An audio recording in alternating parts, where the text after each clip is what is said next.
Hello, good morning, जोहार। सुबह की खबरों के साथ मैं हूं मुकेश और आप देख रहे हैं झारखंड बुलेटिन। वक्त हो चला है झारखंड की ताज़ा खबरों से रूबरू होने का। इससे पहले हमारे यूट्यूब चैनल को सब्सक्राइब जरूर करें। कमेंट बॉक्स में अपना नाम और जिले का नाम जरूर लिखें। नाम लिखने वाले और नए सब्सक्राइबर के नाम की घोषणा प्रत्येक रविवार को कमेंट बॉक्स बुलेटिन में की जाएगी। लोकसभा चुनाव 2024 खरवास खत्म, भाजपा आज जारी करेगी अपना घोषणा पत्र। लोकसभा चुनाव 2024 में जीत के लिए राजनीतिक दल एड़ी चोटी का जोर लगा रहे हैं। राजनीतिक दल ज्यादा से ज्यादा लोगों को लुभाने के लिए घोषणा पत्र जारी कर रहे हैं। इसी कड़ी में भाजपा आज यानी रविवार 14 अप्रैल को अपना घोषणा पत्र जारी करेगी। मीडिया रिपोर्ट के हवाले से खबर है कि भाजपा अपना संकल्प पत्र 14 अप्रैल को जारी करेगी। 14 अप्रैल को पूरे देश में अंबेडकर जयंती मनाया जाता है। इसी दिन बीजेपी अपना घोषणा पत्र जारी करेगी। आपको बता दें, भाजपा ने अपने घोषणा पत्र का नाम संकल्प पत्र दिया है। खबरों में आगे बढ़ने से पहले हमारे यूट्यूब चैनल को सब्सक्राइब जरूर करें। बोकारो में CISF का बोर्ड लगाकर बेलोरो से अवैध शराब की तस्करी, छापेमारी में बड़ी मात्रा में विदेशी शराब बरामद। बोकारो में अवैध शराब के धंधेबाजों ने शराब तस्करी के लिए CISF के नाम का इस्तेमाल किया। बेलोरो पर CISF का बोर्ड लगाकर धड़ल्ले से अवैध शराब तस्करी की जा रही थी। छापेमारी कर बड़ी मात्रा में विदेशी शराब बरामद की गई। सहायक आयुक्त उत्पाद उमाशंकर सिंह को मामले की जानकारी मिली। गुप्त सूचना पर शनिवार को निरीक्षक उत्पाद सदर संदीप देव के नेतृत्व में छापेमारी दल का गठन किया गया। उत्पाद दल बालेडीह OP पुलिस बल द्वारा संयुक्त रूप से मोहनपुर गांव में प्रदीप मंडल के घर पर छापेमारी की गई। छापेमारी के बाद तलाशी के दौरान घर के बाहर खड़े महिंद्रा बेलोरो और आवास से बड़ी मात्रा में अवैध विदेशी शराब बरामद की गई। वाहन के सामने CISF का बोर्ड लगाकर रात में अवैध शराब की तस्करी की जाती थी। अभियुक्त प्रदीप मंडल, संदीप मंडल और अन्य के विरुद्ध उत्पाद अधिनियम के तहत प्राथमिकी दर्ज की गई है। गम्हरिया में बोले झारखंड के CM चंपई सोरेन, विकास विरोधी भाजपा को उखाड़ना ही है उनका उद्देश्य। झारखंड के मुख्यमंत्री चंपई सोरेन शनिवार यानी 13 अप्रैल को अपने गृह जिला सरायकेला खरसावां में थे। गम्हरिया में उन्होंने भारतीय जनता पार्टी को विकास विरोधी और तानाशाही सरकार करार दिया। चंपई सोरेन ने कहा कि तानाशाही भाजपा सरकार को उखाड़ना ही महागठबंधन का उद्देश्य है। उन्होंने कहा कि मोदी की गारंटी कहकर लोगों को गुमराह करने वाली भाजपा ने झारखंड की जनता से दगाबाजी की है। यही वजह है कि लोकसभा चुनाव 2024 में झारखंड में भाजपा का खाता भी नहीं खुलेगा। मुख्यमंत्री चंपई सोरेन ने गम्हरिया में आयोजित बूथ संवाद कार्यक्रम को संबोधित करते हुए कहा कि झारखंड मुक्ति मोर्चा और उसके सहयोगी दलों के गठबंधन इंडिया को जिताने के लिए जमीनी स्तर पर काम शुरू कर दें। भाजपा को हराने के लिए एकजुट हो जाएं। रांची में छात्रा से सामूहिक दरिंदगी, 5 आरोपियों को पुलिस ने किया गिरफ्तार। झारखंड के रांची जिले के रातू थाना क्षेत्र में शुक्रवार की देर रात एक छात्रा से सामूहिक दरिंदगी के आरोप में पुलिस ने 5 आरोपियों को गिरफ्तार कर लिया। पुलिस उनसे पूछताछ कर रही है। बताया जा रहा है कि दूसरी छात्रा किसी तरह उनके चंगुल से भागने में सफल रही।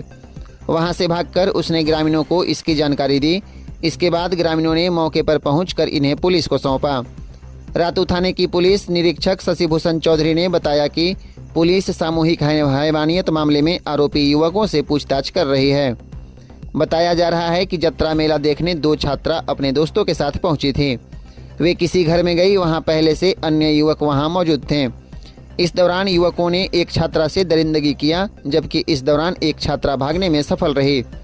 वहां से भागकर वह ग्रामीणों को बताई। जैसे ही ग्रामीण वहां पहुंचे, उसके बाद उन्होंने रातू पुलिस को इसकी जानकारी दी। रातू पुलिस ने खबर मिलते ही मौके पर पहुंचकर 5 आरोपियों को गिरफ्तार कर लिया। पुलिस देर रात ही उन्हें थाने ले आई और पूछताछ कर रही है। गिरफ्तार 3 युवक नया टोली सिमलिया के बताए जा रहे हैं, जबकि 2 युवक तिगरा के हैं। पुलिस पूरे मामले की छानबीन कर रही है। गढ़वा के अरंगी गांव में आदिवासी छात्रा के साथ 3 युवकों ने मिलकर किया दरिंदगी, आरोपी को किया गया गिरफ्तार। गढ़वा जिले के खरौंधी थाना क्षेत्र के अरंगी गांव में एक आदिवासी छात्रा के साथ 3 युवकों के साथ दरिंदगी करने का मामला थाना पहुंचा। इस मामले पर तुरंत संज्ञान लेते हुए खरौंधी पुलिस और बंसीधर नगर DSP के नेतृत्व में छापेमारी कर मुख्य आरोपी पंकज पासवान को गिरफ्तार कर लिया गया, जबकि 2 छात्र से पूछताछ चल रही है। आरोप है कि शुक्रवार की शाम पीड़िता घर में नहीं मिली तो उसके परिजनों ने खोजबीन शुरू किया। परंतु पीड़िता कहीं नहीं मिली। इसी बीच आधी रात को वह पीड़िता अपने घर पहुंची और अपने साथ हुए दरिंदगी के बारे में अपने माता पिता को बता दिया। इसके बाद उसके माता पिता ने घटना की शिकायत खरौंधी थाने में नामजद प्राथमिकी दर्ज करा दी। बताया जाता है कि पीड़िता को आरोपियों के द्वारा शुक्रवार की शाम में ही अरंगी गांव स्थित दरियारा जंगल में ले जाया गया।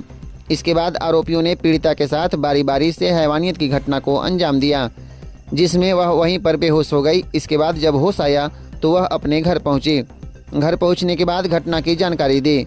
खरौंधी पुलिस ने शिकायत दर्ज करने के बाद बंशीधर डीएसपी सत्येंद्र नारायण एवं बंशीधर नगर महिला थाना प्रभारी रेणुका कुमारी के नेतृत्व में छापेमारी अभियान चलाकर मुख्य आरोपी को गिरफ्तार कर लिया।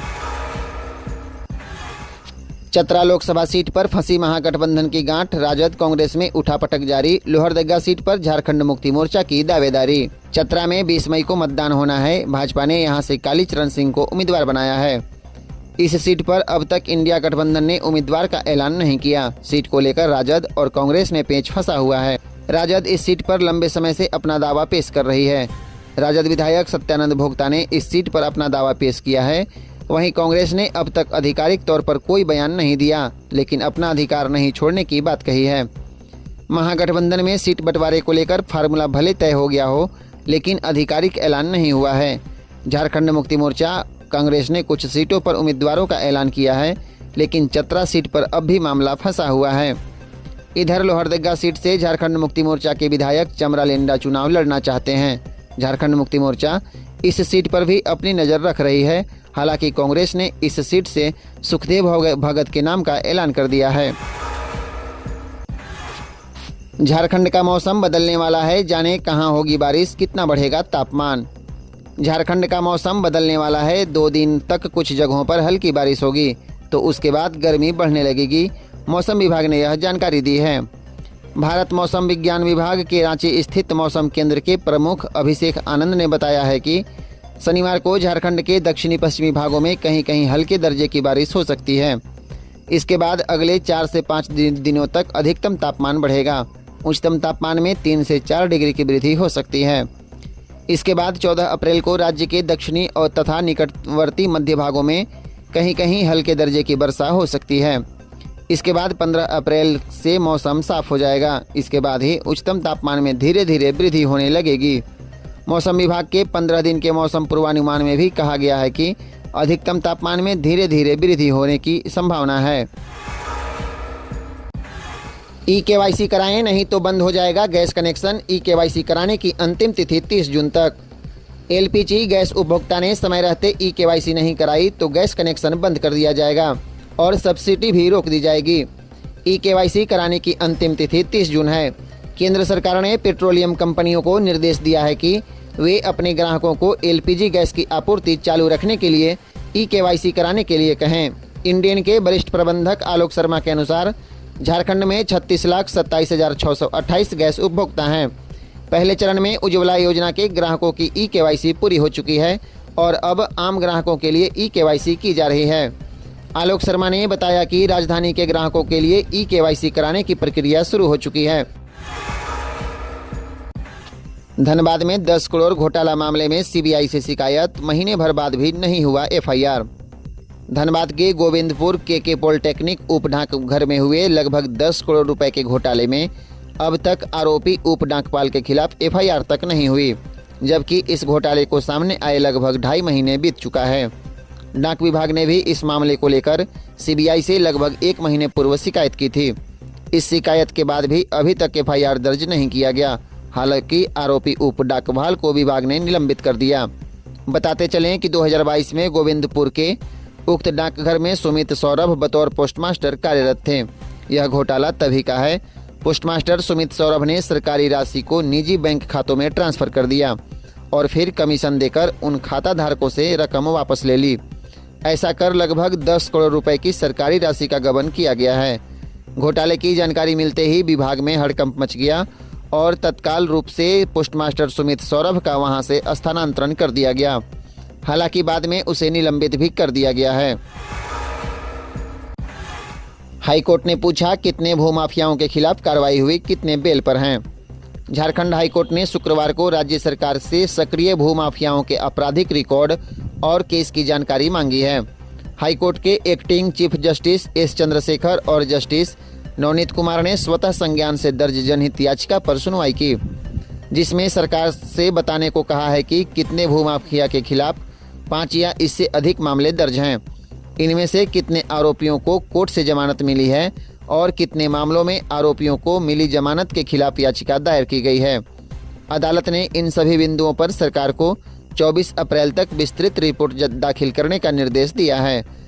दरअसल सुप्रीम कोर्ट के पूर्व जस्टिस MY इकबाल की भूमि पर दिन दहाड़े दलालों ने जबरन कब्जा करने का प्रयास किया था। यह मामला प्रकाश में आने पर हाईकोर्ट ने संज्ञान लिया था। CBSE में 6ठी, 9वीं और 11वीं में क्रेडिट सिस्टम होगा लागू। केंद्रीय माध्यमिक शिक्षा बोर्ड यानी CBSE स्कूलों में अब नेशनल क्रेडिट फ्रेमवर्क के तहत पढ़ाई होगी, जो क्रेडिट सिस्टम पर आधारित होगी। छात्र को प्राप्त होने वाले credit academic bank of credit में जुड़ते रहेंगे। 9वीं के लिए संभावित प्रस्तावित क्रेडिट के अनुसार छात्र को 5 विषयों को पास करना होगा। इसमें 2 भाषा और 3 विषय शामिल होंगे। इसमें से पास होने पर ही छात्र क्रेडिट हासिल कर पाएंगे। इस सिस्टम को पायलट प्रोजेक्ट के तौर पर शैक्षणिक सत्र 24-25 से 6ठी, 9वीं और 11वीं में लागू करने की CBSE तैयारी कर रहा है। इस सिस्टम के तहत 9वीं में साल भर में 210 घंटे की पढ़ाई करने पर छात्रों को 40 से 54 क्रेडिट अंक मिलेंगे। न्याय उलगुलान महारैली, कल्पना सोरेन ने जारी किया एजेंडा। 21 अप्रैल को रांची के प्रभात तारा मैदान में झारखंड मुक्ति मोर्चा की न्याय उलगुलान महारैली होगी। इसे लेकर पार्टी ने तैयारी शुरू कर दी। महारैली को सफल बनाने में पूर्व मुख्यमंत्री CM हेमंत सोरेन की पत्नी कल्पना सोरेन खुद जुटी हुई हैं। उन्होंने इंडी गठबंधन की तमाम पार्टियों को महारैली में शामिल होने का न्योता दिया है। वहीं शुक्रवार को कल्पना सोरेन ने पूर्व CM हेमंत सोरेन के सोशल मीडिया अकाउंट X पर न्याय उलगुलान महारैली को लेकर एजेंडा जारी कर दिया। वहीं कल्पना सोरेन ने X पर लिखा कि पूरा देश कह रहा है उलगुलान उलगुलान, उलगुलान अपनी आवाज़ बुलंद करने को, उलगुलान शुरू करने को। रांची चलो, झारखंड झुकेगा नहीं, इंडिया रुकेगा नहीं। हाईकोर्ट ने CBI से पूछा, सांसदों और विधायकों के आपराधिक मामलों की स्थिति क्या है। झारखंड हाईकोर्ट ने CBI से पूछा है कि झारखंड के विधायक और सांसद से जुड़े केस में सुनवाई में देर क्यों हो रही है। अदालत ने शुक्रवार को CBI को यह बताने का निर्देश दिया कि राज्य के MP MLA के खिलाफ चल रहे मुकदमों में ट्रायल की स्थिति क्या है। इसके साथ ही जिन मामलों में ट्रायल चल रहा है उसमें देर क्यों हो रही है। अदालत ने यह भी बताने को कहा है कि अब तक राज्य के कितने MLA और MP के विरुद्ध ट्रायल पूरा हो चुका और कितनों के विरुद्ध ट्रायल बचा हुआ है। अदालत ने सभी बिंदुओं पर CBI को 16 अप्रैल तक जवाब दाखिल करने का निर्देश दिया है। दरअसल कुछ वर्ष पूर्व सुप्रीम कोर्ट ने देश के सभी हाई कोर्ट को राजनेताओं के खिलाफ दर्ज आपराधिक मामलों के त्वरित निष्पादन के लिए दिशा निर्देश दिए थे। सुप्रीम कोर्ट के उस आदेश के आलोक में झारखंड हाई कोर्ट ने स्वतः संज्ञान लिया, जिसे जनहित याचिका में तब्दील कर सुनवाई की जा रही है। हेमंत सोरेन से जुड़े लैंड स्कैम में फर्जी डीड बनाने के मास्टरमाइंड सद्दाम से 16 अप्रैल तक पूछताछ करेगी ED, कोर्ट ने दी मंजूरी। पूर्व मुख्यमंत्री हेमंत सोरेन से जुड़े लैंड स्कैम केस के दूसरे आरोपी मोहम्मद सद्दाम से पूछताछ का सिलसिला जारी रहेगा। फर्जी डीड बनाने के मास्टरमाइंड सद्दाम के रिमांड खत्म होने के बाद शुक्रवार को उन्हें रांची के PMLA की इस स्पेशल कोर्ट में कड़ी सुरक्षा के बीच पेश किया गया। इस दौरान ED के विशेष लोक अभियोजक रविंद्र सत्येंद्र ने कोर्ट से सद्दाम से 5 दिनों तक पूछताछ की अनुमति मांगी, जिसका आरोपी की अधिवक्ता स्नेहा सिंह ने विरोध किया। दोनों पक्षों की बहस सुनने के बाद कोर्ट ने ED को सद्दाम से 16 अप्रैल तक पूछताछ की अनुमति दे दी। जमीन का गोरखधंधा करने वाले बिक्की जायसवाल पर दर्ज है आधा दर्जन केस। जमीन कब्जाने के लिए रखता है महिला बाउंसरों की टीम। धोखाधड़ी और फर्जी दस्तावेज पर जमीन की खरीद बिक्री करने का आरोपी बिक्की जायसवाल उर्फ ऋषि रंजन जिला प्रशासन की रडार पर है। बिक्की जायसवाल फिलहाल राजधानी रांची के काके थाना क्षेत्र में सक्रिय है। सूत्र बताते हैं कि बिक्की जमीन के गोरख धंधे में लाखों करोड़ की कमाई कर पुलिस को मैनेज करता है, ताकि उसके खिलाफ दर्ज मामलों में कोई कार्रवाई न हो। इस कमाई का कुछ हिस्सा वह पुलिस वालों तक को भी पहुंचाता है, तभी तो पुलिस सब कुछ जानते हुए भी अनजान बनी रहती है। विक्की के कारनामों का मामला संज्ञान में आने के बाद जिला प्रशासन ने उसके खिलाफ सख्ती बरतने का निर्णय लिया है। प्रशासन अब उसे जिला बदर करने की तैयारी में जुटा है। विक्की जायसवाल उर्फ ऋषि रंजन पिछले कुछ वर्षों में तेजी से जमीन के धंधे में शामिल रहा है। उस पर जमीन कब्जा करने, धोखाधड़ी कर गलत दस्तावेज तैयार कर जमीन की खरीद बिक्री करने के गंभीर आरोप हैं। उसके खिलाफ कांके थाना में 5 प्राथमिकी दर्ज हो चुकी। झारखंड में कांग्रेस आज कर सकती है बाकी बचे 5 प्रत्याशियों के नाम की घोषणा। लोकसभा चुनाव की घोषणा हुई 1 महीने का समय पूरा होने वाला है, मगर अब भी इंडिया गठबंधन की लेट लतीफी जारी है। अब भी इंडिया गठबंधन की ओर से 5 सीटों पर प्रत्याशियों के नाम का ऐलान होना बाकी है। कांग्रेस खाने से मिली जानकारी के अनुसार आज कांग्रेस अपने कोटे के 4 सीटों पर प्रत्याशी का ऐलान कर सकती है। इसके बाद झारखंड मुक्ति मोर्चा भी अपने कोटे के बचे 1 सीट जमशेदपुर पर पार्टी प्रत्याशी के नाम की घोषणा कर देगा, मगर चतरा पर कांग्रेस प्रत्याशी घोषित करेगा या राजद के हिस्से में यह सीट जाएगी, इस पर सस्पेंस बरकरार है। एक और जहां एनडीए के सभी प्रत्याशी मैदान में आ चुके हैं और क्षेत्र में उतरकर तैयारी शुरू कर दिए हैं, वहीं इंडी गठबंधन के अब भी 5 सीटों पर प्रत्याशी की घोषणा बाकी है।